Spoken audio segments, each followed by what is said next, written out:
Hello friends, আমার নতুন ভিডিওতে তোমাদের সবাইকে স্বাগত।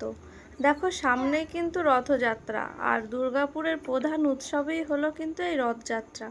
তাই তোমাদের সঙ্গে একটি নতুন ভিডিও শেয়ার করলাম।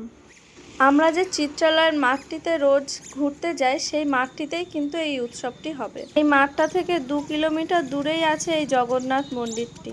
তো আমরা আজকে সেখানেই গেলাম। তো যেহেতু আমরা স্নান যাত্রার পরে এখানে এসেছি, তাই প্রভুর দর্শন কিন্তু আমরা পাইনি, কিন্তু প্রভুর প্রসাদ আমরা পেয়েছি।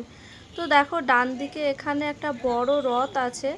এখান থেকেই প্রভুকে নিয়ে যাওয়া হবে চিত্রালয়ের মাঠে, আর সেখানেই 1 সপ্তাহ ধরে প্রভুকে রাখা হবে, আর বিভিন্ন অনুষ্ঠান উৎসবের মধ্য দিয়ে এই 7টা দিন কাটানো হবে। আর তারপর প্রভুকে এই মন্দিরেই কিন্তু আবার ফিরিয়ে নিয়ে আসা হবে। তো দেখো, মন্দিরটা কত সুন্দর, আর এই মন্দিরে কিন্তু খুব সুন্দরভাবে স্নান যাত্রার অনুষ্ঠানও করা হয়েছিল, যদিও আমরা আসতে পারিনি।